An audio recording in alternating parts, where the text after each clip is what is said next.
الحمد لله وصلى الله وسلم وبارك على عبده ورسوله وعلى آله وصحبه ومن دعا بدعوته إلى يوم الدين. كتابي آداب المشي إلى الصلاة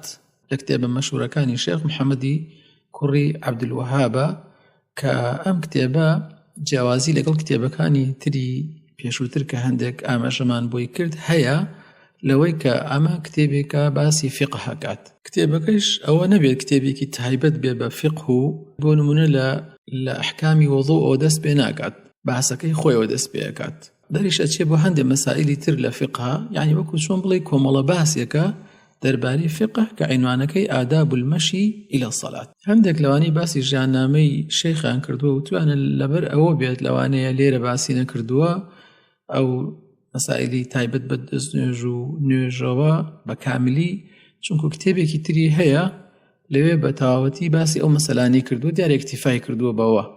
کتێبی شروط الصلاتی هەیە لەوێ ئەم مەسەلانی لە ڕووی فقهیەوە بە تەفسیل باس کردووە. لەم کتێبە کە تایبەتە بە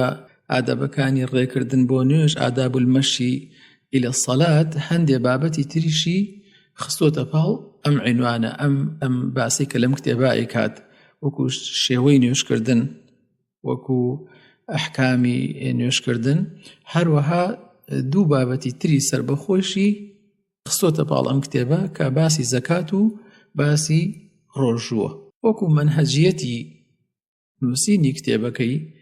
وەکو منهەجیەت هەروەکو کتێبەکانی ترە بەڵام باسەکە و ناوەڕۆکەکەی جیاوازە منهەجیەتەکەی ئەوەیە کە یەکەم جار استناد دەکاتە سەر قورئانە ئینجا سنەت ئینجا ئەقوالی سەلەف لە سەحابە و ئەوانەی دوای سەحابە. طبعا زۆر جاریش دعوەی شێخ محەممەدی کوڕی عەبدولوەهاب پێوە دیارە کە کاریگەری دعوەی ئیبن تەیمیەی بەسەرەوە بۆ بەڕەحمەت بێت و ئیبن القەیمیش بە تایبەتی ئیبن تەیمیە وا دەرەکەوێت کە کاریگەری زۆری بەسەر دعوەکەی شێخ محەممەدی کوڕی عەبدولوەهابە بووە چونکو ئیبن تەیمیش هەر بە هەمان شێوە ژیانی تەرخان کرد بۆ جەختکردنەوە لەسەر مەسائلی تەوحید و ئیمان و عەقیدەی ئیسلامی. یعنی بۆ نمونە لەو کتێبەی کە باسی مؤلفاتی شێخ محەممەدی کوڕی عەبدولوەهابەکە نمونەیەکە هێنێتەوە باسی عوزرەکانەکە بۆ مەسەلەی نوێژنەکردن بە پێوە بۆ نمونە بۆ دانیشتن نوێژکردن بە دانیشتنەوە بۆ نمونە ئەڵێت يجب أن يصلي المريض قائما في فرض وأتا واجب لسر كسي نخوش بالراوستان ونيش بكات لحديث عمران صلي قائما فإن لم تستطع فقاعدا فإن لم تستطع فعلى جنب وأتا أقر نيتواني إن جاد يتسر دانشتن أقر بدانشتن شو نيتواني إن جا لسر لا ببالكوتنا ونيوجكات بۆ ڕکوع و سوجودەکەیش بۆ نمونە بۆ کەسێک کە بە مستەلقی واتە بە پاڵەوە نوێژەکە ئەڵێ وەیومیئ لڕکوعیه وسجوده واتە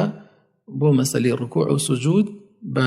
ئیماء واتە بە ئیشارەتی سەر یان چاو ئەوەی کە بتوانێ ئیشارەتەکە ئەمەیان ڕکوعە ئەوەیان سوجودە چونکو پێغەمبەر صلی الله عليه وسلم فەرموویەتی خۆی لە کتابەکە ئەڵێ وإذا أمرتكم بأمر فأتوا منه ما استطعتم دعاء وتشي فرمي وتصح صلاة فرض على راحلة واقفة